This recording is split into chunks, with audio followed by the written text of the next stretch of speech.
I woke up, and my orchard was dying. Not slowly wilting, not mildly dry.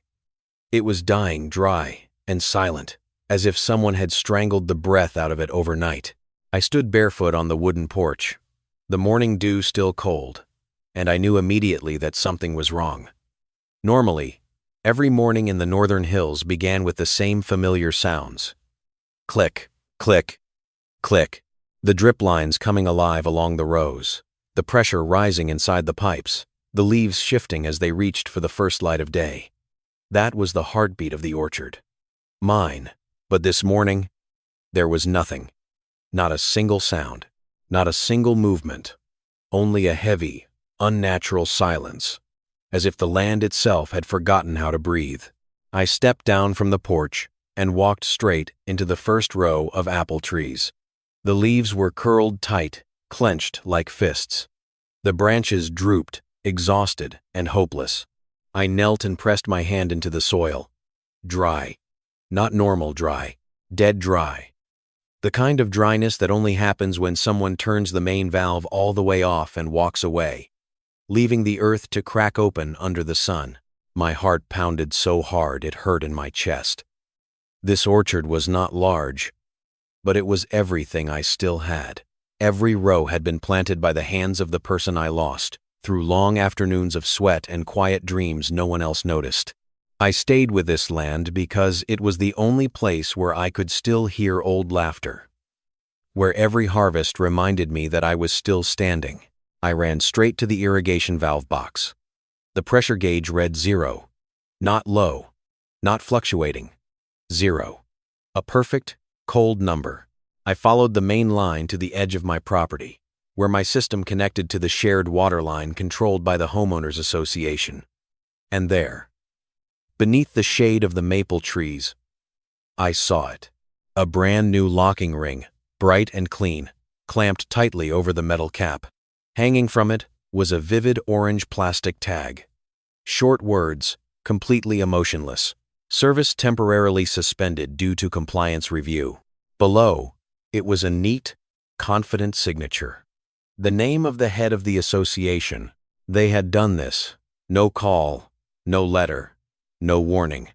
They cut my water overnight, as if this land were just a square on their map. As if memory and sweat could be locked away with a piece of metal. I tore the plastic tag off the lock and shoved it into my jacket pocket. Evidence. My hand was shaking, not from fear, but from a cold anger rising layer by layer, calm in a way that was almost frightening. When I turned back toward the orchard, the sun had just cleared the ridge.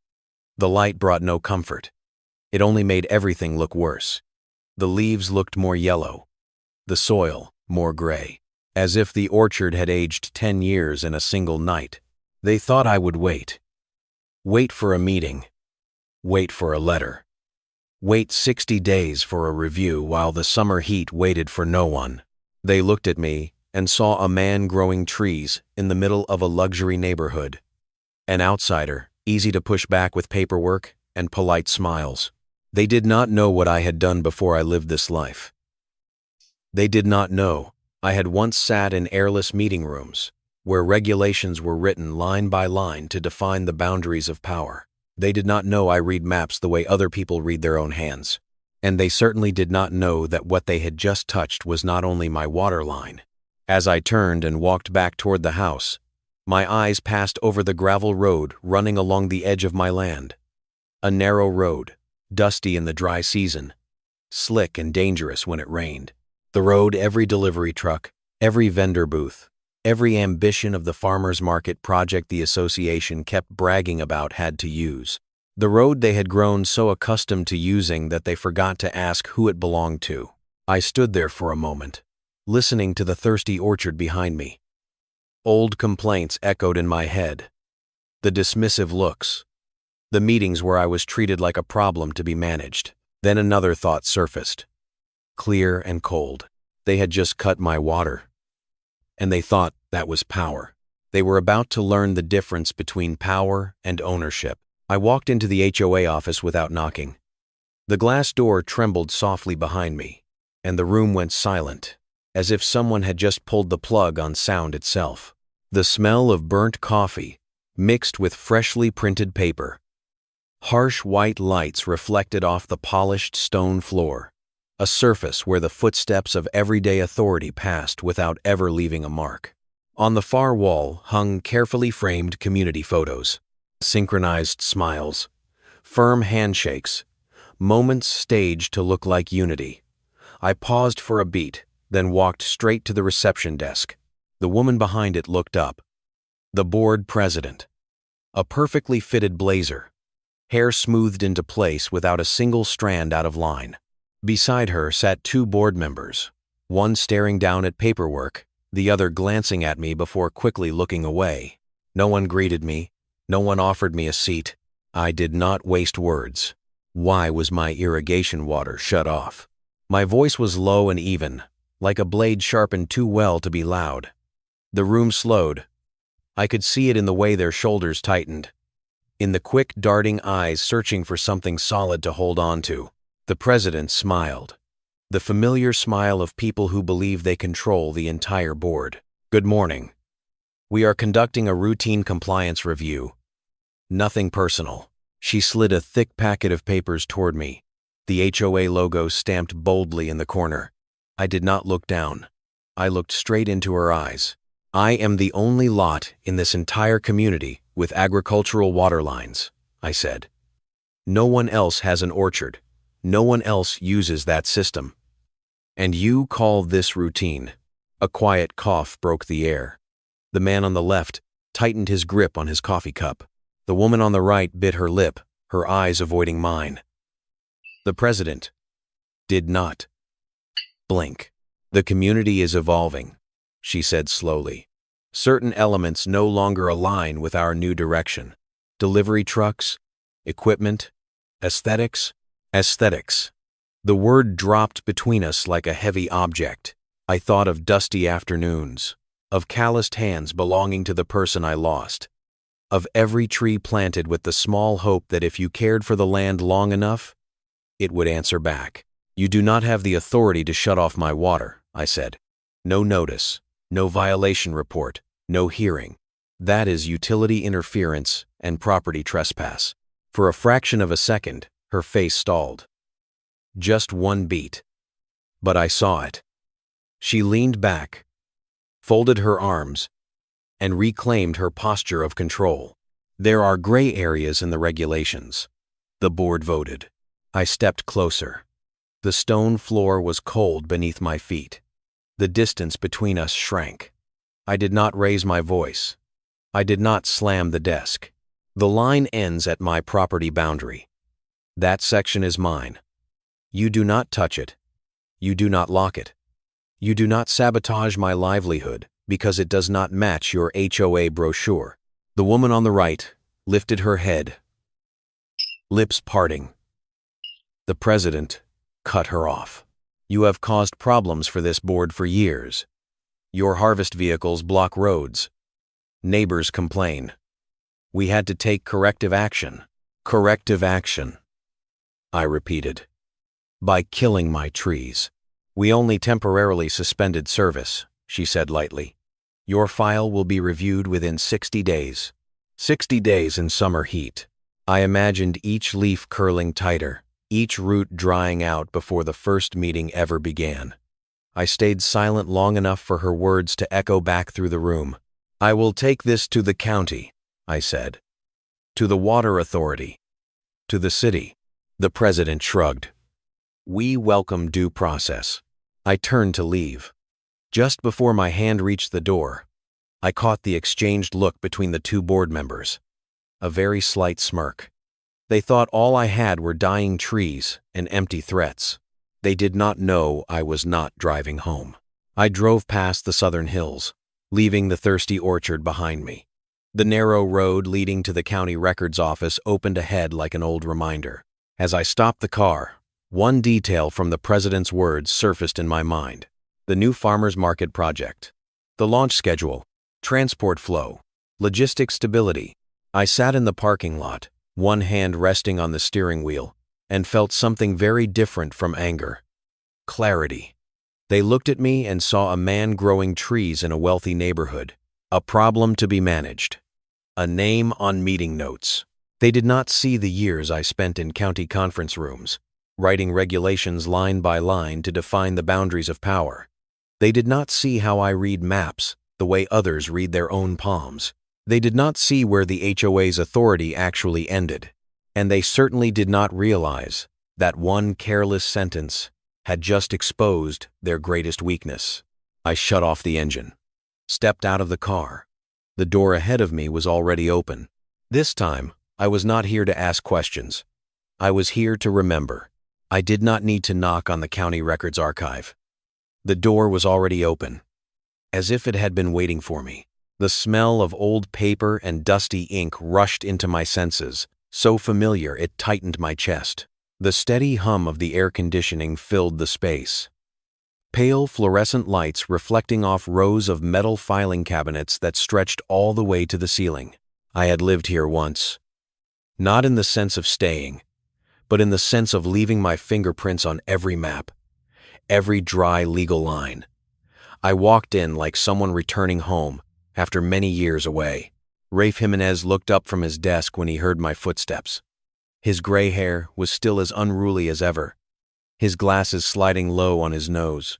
He studied me for a second, then smiled, slow and certain. "Claire Bennett," he said.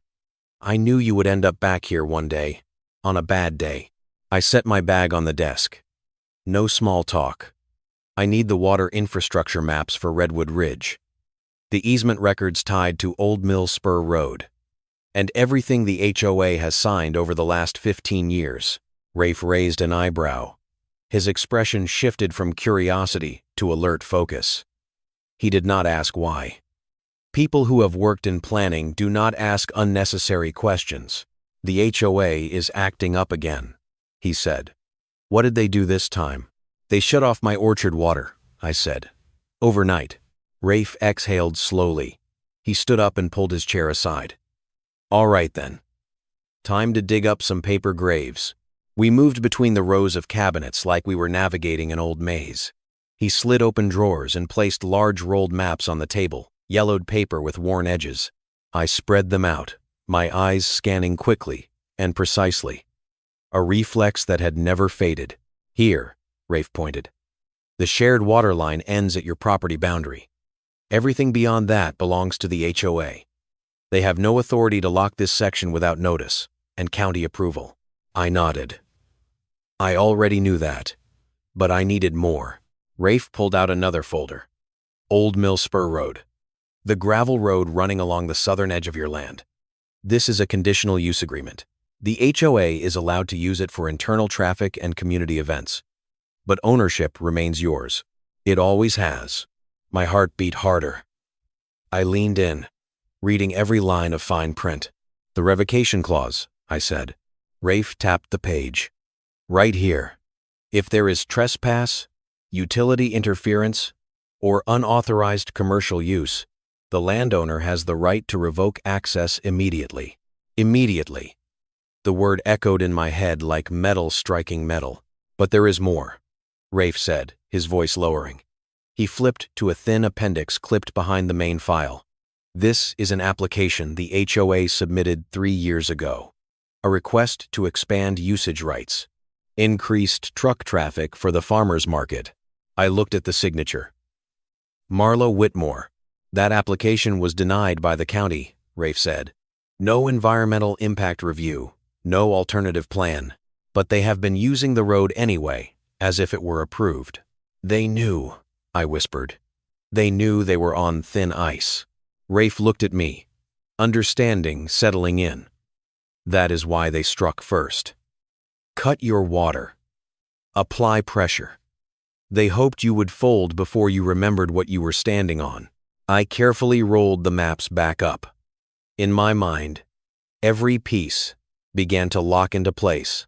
The farmers market project, Green Trail, the trucks, the vendor booths, the glossy promotional photos Marla proudly displayed at meetings.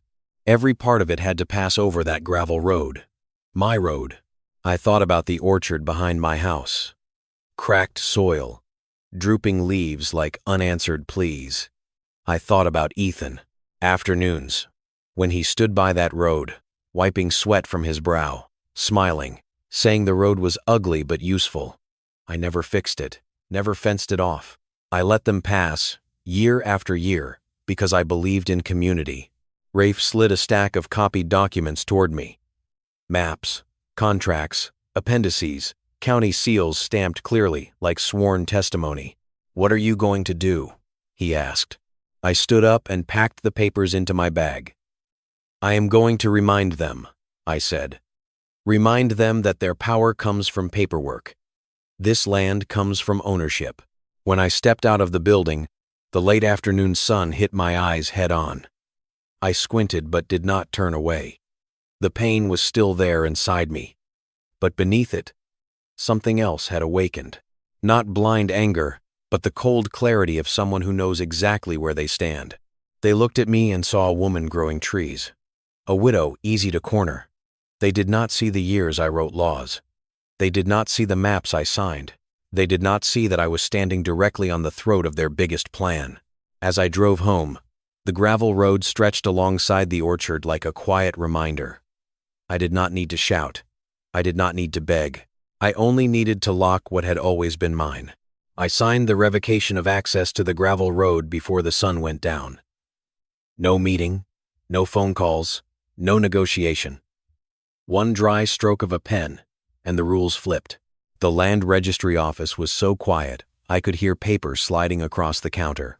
The clerk glanced through the thick file I placed down, then looked up more slowly when she saw the familiar county seals.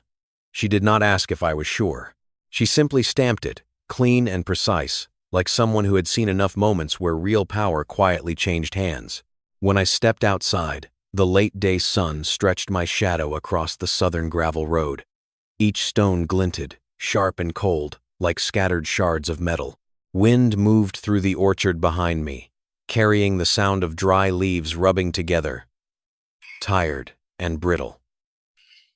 I stood there for a moment and took a deep breath. I had once believed silence meant surrender. I finally understood that silence was sometimes just the pause before a door closed. That night I did not sleep. I sat at the kitchen table under a yellow light, laying everything out the way you lay out a battle map. Infrastructure diagrams, easement contracts, denied appendices, photos of truck tires pressed deep into my soil. Every sheet of paper was a piece of the puzzle. There was no room for extra emotion, only order. Early the next morning, I wrote the letter. Short, sharp, no apologies, no explanations. To the Homeowners Association Board. Effective upon receipt of this notice, the conditional access rights to the Southern Gravel Road are hereby revoked due to property trespass, utility interference, and unauthorized commercial use. Any further entry will be treated as criminal trespass. I printed 6 copies, 1 sent certified, 1 filed with the county, 1 kept for myself. The remaining 3 I carried straight to the HOA office. The door was open. The woman on the board froze when she saw me. The man behind her was still holding his coffee, his face not fully awake yet. I said nothing. I placed the envelope in the center of the table. The sound of paper touching wood landed dry and clear, like a final period. The woman opened the letter. Her hand shook, her eyes moved quickly, then stopped. The color drained from her face as if pulled away by the tide. The man leaned over to read, letting out a hollow laugh. "You cannot do this," he said. "That road belongs to the community." I met his eyes without blinking. "It is my road. I allowed you to use it. And I have just revoked that privilege." The woman looked up, her voice breaking. "Please, we can talk about this. This is going to cause problems for a lot of people." I tilted my head. "We already talked. The night you shut off my water was your answer." I turned and walked out. I did not need to see the president's reaction. I knew she would understand very quickly. The following morning, I woke early. A thin layer of mist lay over the gravel road. I planted the sign dead center at the entrance. Black letters on a white background. Clear. Impossible to misread. Private property. No through access. Easement revoked. Near midday, the first truck appeared. The Farmers Market Project logo was printed large on the door. The truck slowed, then stopped when the driver saw me standing in the road. He climbed down, hat in his hands. Uncertain. "Sir, I was sent this way. They said the road was still open." "It is not anymore," I said. He looked back at the line of vehicles behind him. One more truck, then another. Dust began to rise under the sun. "There is no other way in?" I shook my head. "Not for trucks." A heavy silence settled. Then he nodded and climbed back into the cab. The truck reversed. Slow, heavy, one careful meter at a time along the narrow road. The others followed. Engines growled. Radios crackled with muffled curses. I stood there with my arms crossed, letting the heat wash over my face. I did not smile. But something inside me finally loosened. A knot that had been pulled tight for far too long. That afternoon, a certified letter from the HOA president arrived at my house. Polite subject line. Community impact. I placed it on the kitchen table. I did not open it. I did not need to read it to understand what they were afraid of. Behind the house, the orchard was still thirsty. Leaves still drooped. The soil was still cracked. But for the first time since that dead morning, I no longer felt strangled. They cut off my water, and I had just locked their lifeline. The phone started ringing before the sun had climbed very high. Not one call, but many. Back to back. Relentless. As if someone had flipped an alarm switch for the entire neighborhood. I did not answer right away. I stood at the edge of the orchard, staring at the cracked earth beneath my feet. At the leaves curled inward, as if clinging to the last trace of moisture. The wind carried the smell of hot dust and metal, the scent of things about to collide. When I turned and walked back toward the house, the ringing continued, sharp and urgent, carrying something that had not been there yesterday. Panic. The first call I took came from an unfamiliar male voice. He introduced himself as the coordinator for the Farmers Market Project. He tried to sound calm, but fear leaked through every sentence. "We need that road reopened today. Vendors are stuck. Booths are already set up. Media is on the way." I looked out the window. The gravel road lay still and empty, as if it had never served anyone's ambition. I replied slowly, "My water is still shut off." Silence stretched on the other end of the line. Then his voice dropped. "We can talk. We can find a temporary solution." Temporary. I ended the call. The second call came from a board member. A woman. Her voice slightly trembling. She spoke fast, like she was afraid I would hang up. "You do not understand. Seniors here depend on the market. Vendors are canceling contracts. The president is under enormous pressure." I leaned against the kitchen counter, looking at an old photo on the wall. A sunny day, two people standing by the gravel road, laughing because no one thought that ugly strip of stone would ever matter this much. "Pressure," I repeated. "Pressure is watching your trees die of thirst while no one answers the phone." I hung up. Not angry, not shaking, just firm. By midday, a board vehicle pulled up outside my gate. No president, just two faces that looked even paler than the day before. They stood on the far side of the warning sign, as if it marked an invisible line neither dared to cross. "We can sit down," the man said. "Find some common ground." I did not invite them in. I stayed where I was. Wind moved through the dry trees, making a brittle rustling sound. Like a reminder. "Water first," I said. Then a written apology filed with the county. "Then we talk about the road." The woman bit her lip. "You are hurting the whole community." I tilted my head. The community slept just fine when they cut my water in the middle of the night. They looked at each other. No one had an answer. They turned away and walked quickly back to their car, like staying another second would force them to face something too clear. As evening fell, The phone rang again. This time, it was the board president. Her voice was no longer sharp like it had been in meetings. It was tight and thin, trying hard to hold on to control. "You are creating a crisis," she said. "This goes beyond a personal dispute." I thought about the way she had used the word routine. I thought about the bright orange tag dangling from my locked water valve. "The crisis began when you shut off my water," I replied. "I am just responding." She inhaled. "We are willing to discuss reopening the road under a limited timeline." I laughed. A short laugh, without humor. "There is no road until there is water. There is no discussion until there is an apology." Silence stretched on the other end long enough for me to hear her breathing grow shallow. Then she spoke, quieter. "You are making everything worse." I ended the call. Because sometimes worse is exactly what is required to make people stop pretending.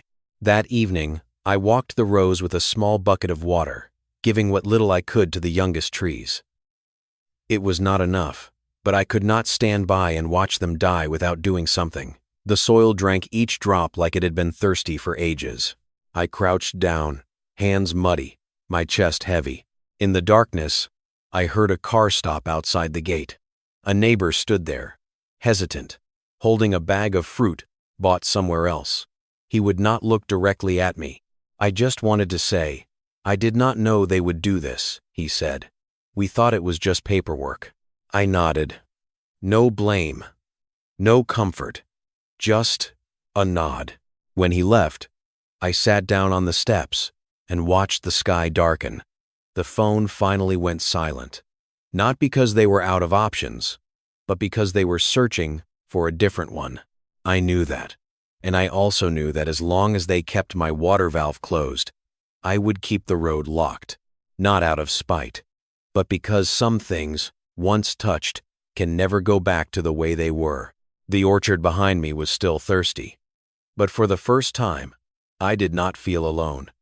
I was standing exactly where I should be, and they were learning what it meant to stand in the wrong place. I did not sleep when night fell over the orchard. I went digging through the past.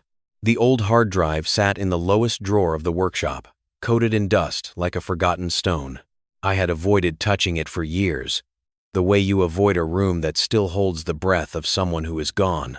But that night, when the insects grew louder outside the porch, and the phone went unnervingly silent, I knew it was time. I plugged in the cable. A small light flickered. Then it stayed on. Folders appeared on the screen, carefully labeled. Infrastructure, zoning, homeowners association. I opened the last one. There, among text files and emails, was a short audio file. The name was plain, nothing dramatic. Just a meeting date. I pressed play. The voice came through, clear and cold. I did not need to see a name to know who it was. The board president. This was not the voice she used in public meetings. It was stripped bare, sharp, without the sugar coating of words like community or aesthetics. She talked about forcing non-compliant properties into a corner, about cutting off their lifelines until they were forced to sell cheap, about how hunger makes everyone break. I stopped the audio. The room was so quiet I could hear my own heartbeat. I did not feel joy. I did not feel satisfaction. A cold sadness ran down my spine, not because I was surprised, but because I had once believed. I remembered the years before, the long meetings, the promises spoken in warm tones. I remembered how many times I had given ground just to keep the peace.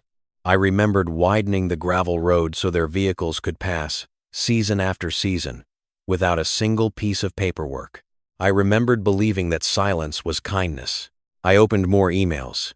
Subject lines lined up like timestamps of the truth. Proposals, responses, rejections.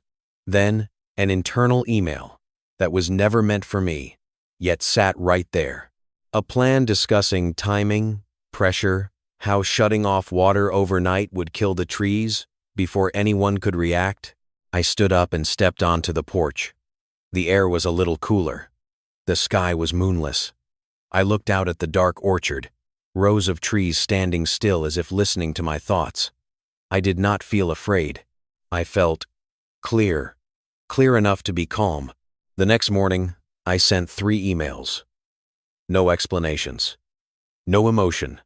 Just the audio file attached and one short line. Please confirm receipt. One went to the Water Infrastructure Oversight Office, one to the County Planning Department, one to a local reporter I had known from my days working here. I wrote nothing else. I let the truth speak on its own. Before noon, a white pickup truck with the county logo rolled slowly past the gate. Then another. A man in a windbreaker stepped out, looked at the warning sign, then at me. His expression was not hostile. It was the look of someone who had heard a story and wanted to see if it was true. We need to inspect the water system, he said. And the road? I nodded. I did not guide him. I simply stepped aside. It was my land. I did not need to point anything out. That afternoon, another vehicle stopped at the end of the road. A camera, a microphone, a reporter. I stayed out of frame. I did not need to appear. What they filmed was enough. The locked valve, the warning sign, the empty road, the withered trees, things that stay hidden until the light is turned on. My phone vibrated. The board president. I did not answer. It vibrated again. Then a message came through. We need to talk. Now. I looked at the message, then deleted it. As evening came, I returned to the workshop and sat on the wooden step. I thought about the person who had left that hard drive behind. I remembered how he kept everything, not out of suspicion, but out of understanding that one day the truth would need to be found. I whispered a sentence meant for no one else. I kept it. Outside, the wind moved through the rows of trees, carrying the smell of dry earth and the fragile promise of rain. The fight had shifted levels. It was no longer about a road and a water valve. It had become a question of power and the cost of abusing it. I did not know how this would end, but I knew one thing for certain. From the moment I pressed play on that audio file, I was no longer underestimated, and they had just pulled the light onto themselves. The steel gate went up in the morning while dew still clung to the grass, and the sound of metal striking metal carried farther than I expected. It was not just a gate. It was an answer. I stood there watching the steel posts sink into the ground, concrete bubbling as it set, as if the earth itself were locking down. The gravel road to the south lay silent and exposed, stripped of the familiar flow of vehicles. No engines, no tires grinding stone, only wind and the smell of hot dust. I could hear whispers drifting from the neighborhood, eyes turning this way like an undercurrent. They were beginning to understand. The news spread faster than I thought. A short post on a local page, a blurry photo of the locked water valve and the warning sign. Then an audio clip replayed. A bare voice, stripped of polite language. A sentence about forcing people into hunger so they would sell cheap. No commentary needed. The truth stood on its own. At noon, a glossy white car stopped at the end of the road. The window slid down.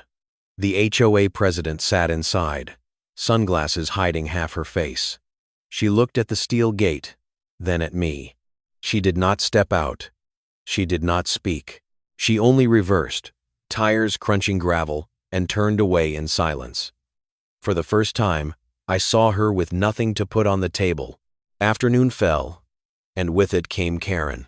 She arrived fast and loud, heels striking gravel like small hammers, red blouse, gold jewelry, a clipboard clutched tight to her chest like a shield.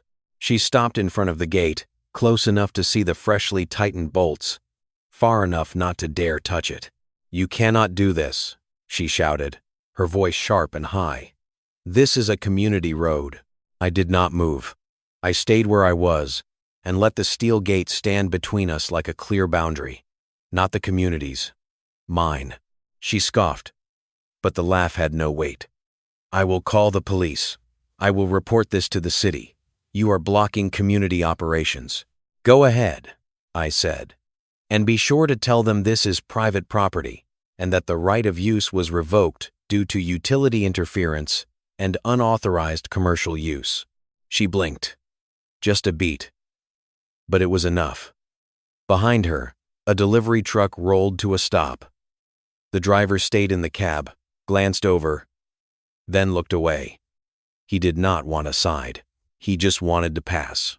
Karen took another step forward, then stopped when the steel did not yield. "You are hurting everyone," she said. "The elderly, the children, this whole neighborhood." I looked past her, toward the garden behind the house. Wilted leaves, cracked soil, the smell of thirst. "Everyone slept when they cut my water in the night," I said. Then I lowered my voice. "I am not doing this to punish. I am doing it to remind you there are limits." She opened her mouth, then closed it. Her voice cracked. "You will regret this." I did not answer. I turned away. That was when I heard the tractor. I had pulled it from the shed. Faded paint. An old engine, but loyal. I started it. The rough growl tearing through the air. I drove it forward, slow and steady, positioning it across the gate. Bucket lowered just enough to leave no doubt. Karen screamed. A sharp, broken sound. I shut off the engine. Silence rushed back in. Heavy and cold. She stepped back, heels sliding on gravel, turned, and left. Her threats dissolving into dust. The truck behind her signaled and slowly reversed away. I watched. Not with satisfaction, only confirmation. As evening came, neighbors began to stop by. Not many, one at a time. A bottle of water placed by the gate. An awkward nod. A whispered apology. They said they did not know. I believed them. And I also knew, not everyone dares to know. I sat on the wooden steps after dark. The wind carried the smell of new metal and dry earth. The steel gate stood there quietly, doing exactly what it was meant to do. I thought about being underestimated, about how people confuse silence with weakness. Today, they saw that real power does not need to raise its voice. It only needs to stand in the right place. And as night closed in, I knew this gate did not just block a road. It opened a truth they could no longer turn away from. The HOA lawyer's letter arrived in the morning, thick and heavy, like a threat wrapped in expensive paper. I read it standing right in front of the steel gate, where the early sunlight hit the bold printed lines. Cold and impersonal. They demanded that I remove the gate within 24 hours. They accused me of obstructing commerce, harming public welfare, and threatened daily fines. The language was polished, sharp and slick, like a blade that leaves no fingerprints. I folded the letter, slipped it into my jacket pocket, then looked back at the orchard behind me. The leaves were still drooping. The soil was still cracked. The water valve was still silent. If this was a war, they had just fired the first shot with paperwork. I called my lawyer immediately. No small talk. I read every line of the letter out loud. On the other end, he listened, without interrupting. When I finished, he said only one short, steady sentence. "Good. Now it's our turn." We moved fast, very fast. Files were opened and arranged like pieces already waiting on the board. Photos of the locked water valve, the revocation record for the road easement, the rejected appendix of the farmers market project, infrastructure maps, and the part they never expected, evidence that they had altered a section of the water line without a permit, without notice, to make it easier to shut mine off. A small change on a drawing, one missing signature, but enough to collapse their entire argument. The counterclaim was filed before noon, twice as thick as their threat letter. Their name now listed as the defendant. The charges were plain: utility interference, property trespass, conspiracy to cause agricultural damage. I did not need to reread it. I knew where every line stood. That afternoon, a white city vehicle stopped at the gate, then another. Then a man in a windbreaker with a county emblem stepped out, clipboard in hand. He looked at the steel gate, at the warning sign, then at me. His eyes held no suspicion, only focus. "We need to inspect the water system," he said. "And the road." I opened the side gate. I did not say much. They followed the pipes, crouching, measuring, taking photos. They stopped at the connection point. I saw the first frown, then another. They exchanged short, quiet sentences. When he straightened up, his voice had dropped. "This line has been altered. No permit," he wrote on the clipboard. Each pen stroke felt like a heartbeat falling. I did not smile. I only nodded. That evening, my phone vibrated non-stop.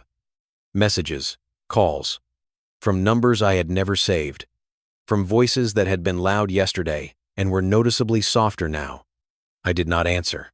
I stepped onto the porch and sat on the wooden step, letting the wind carry the smell of new metal from the gate and dry soil from the orchard.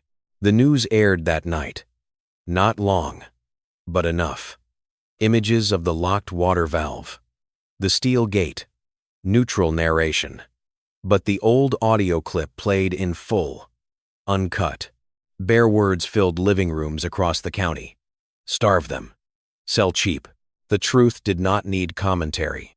The next morning, a penalty notice was posted on the county's public board. A daily fine until the water line was restored to its permitted condition. The number was large enough to silence any meeting room. I stood a few steps away, watching people stop, read, then turn to look at my steel gate like it was a marker. They began to come. Not the board. Neighbors. One by one. A jar of honey placed on the step. A crate of water. A handwritten note. Letters uneven. "We are sorry. We did not know." I accepted them. Few nods. Few words. Some apologies need time to settle. That afternoon, the HOA lawyer called. His voice was dry, lacking its earlier edge. "We propose mediation," he said. Immediately, I looked at the empty road. I thought about the young trees still holding on to their green. I thought about the silent valve. I answered slowly. "Not yet. Water first. A public apology first. Then we talk about the road." Silence stretched. Then a breath exhaled. "We will consider it." I ended the call. Not satisfied. Not bitter. Just steady.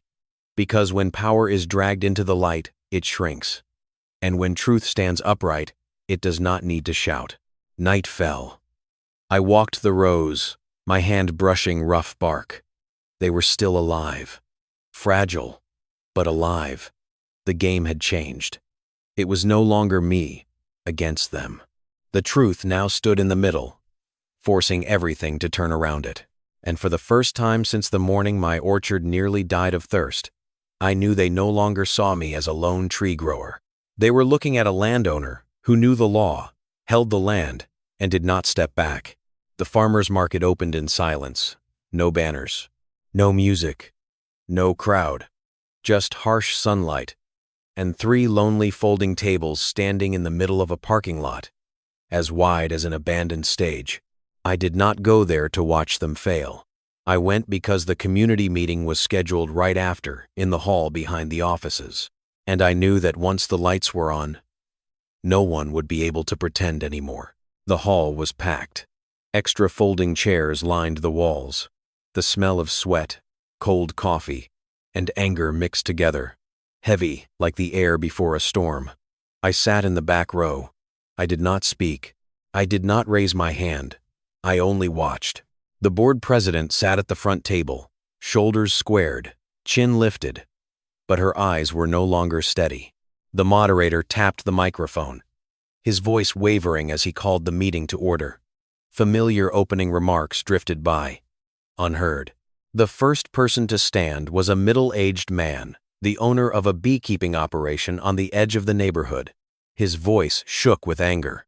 "I signed contracts for this event. I prepared for months. And then everything collapsed because you thought you had the right to shut off someone else's water." Murmurs spread. Another woman stood. She spoke slowly and clearly. "That orchard existed before we arrived. We were supposed to protect it, not suffocate it." The board president reached for the microphone, trying to interrupt. The moderator shook his head. Let people speak. A young father raised his voice. I teach my children that land is not decoration. It feeds us. You forgot that. The room grew hotter. The story spread, no longer about me. It became a question about how this association had been run, about decisions made behind closed doors. Then, a board member stood. The woman who had opened the letter that day. Her hands trembled. The microphone crackled as she spoke. I was there that night, she said. The night they shut off the water. I thought it was temporary. I did not understand the consequences. And I am sorry. I am sorry. The water the next time. They resentaldations and amamons. And I wons. I won us time amons. They gave the next time amamons with water. I was the entire hall fell silent. The board president turned toward her, her face drained of color. She jumped to her feet. This meeting is not for. A shout cut her off. Yes. This is exactly the moment. Voices overlapped. Demands for accountability, for transparency, for change. I remained seated. I did not need to stand. I had brought the truth into the room. The rest was for the community to do. The meeting ended in chaos. No vote, no resolution. But one thing was clear. The old power had cracked. 3 days later, a certified letter arrived at my house. Thick paper, red stamps. The language was no longer sharp. The board acknowledged that cutting off the water was wrongful. They committed to restoring full service immediately. A public apology. Withdrawal of all disciplinary actions. A proposal to reopen the road for community events under new terms. I finished reading, folded the letter, and set it on the table. I did not go to the gate right away. I went to the orchard. The soil was still dry. But clouds were gathering in the west. I placed my hand on the oldest tree. Its bark was rough and warm. It was still standing. Like me. That afternoon, the water returned. No announcement. No fanfare. Just the sound of pressure building in the pipes. Then click, click, click. The first drops hit the soil like a late apology. I stood there, uncovered, letting water splash my pant legs and my hands. I did not smile. I breathed. That evening, I opened the gate. Not all the way. Just enough for one vehicle to pass. I attached a small notice beside it. Conditional access restored. Mutual respect required. No utility interference. I knew it was not over. But I also knew something else. They had seen me, not as a lone tree grower, but as a landowner who knew the law, kept his word, and did not bow. When night fell, I sat on the porch and listened to the steady flow of water through the orchard. The conflict did not end with an explosion. It ended with the truth standing upright and a community forced to look at itself. And this time, I was not the only one who remembered whose land this was. The water returned before dawn. No announcement. No apology over a loudspeaker. Just the first sound cutting into sleep like a heartbeat being given back. Click, click, click. I opened the door and stepped onto the porch, barefoot on soil still cool from the night. Darkness retreated slowly, revealing rows of trees standing still like people recovering from a serious illness. Then came the rise of pressure in the pipes, the soft burst of spray, and the first drops falling onto leaves, onto the ground, onto my wrist. I stood there uncovered, letting the water soak my shirt, letting the smell of living soil rise again, thick and real. The orchard exhaled. So did I. Some branches would not make it. I knew that. A few young trees were spent, their leaves brittle like paper. But the older trunks, the roots that had endured many dry seasons, still held green in their veins. They did not forgive. They simply continued. The news spread afterward, slower than the water but deeper. The board president submitted her resignation for personal reasons. A short notice, a distant photo. No one spoke loudly. Everyone understood.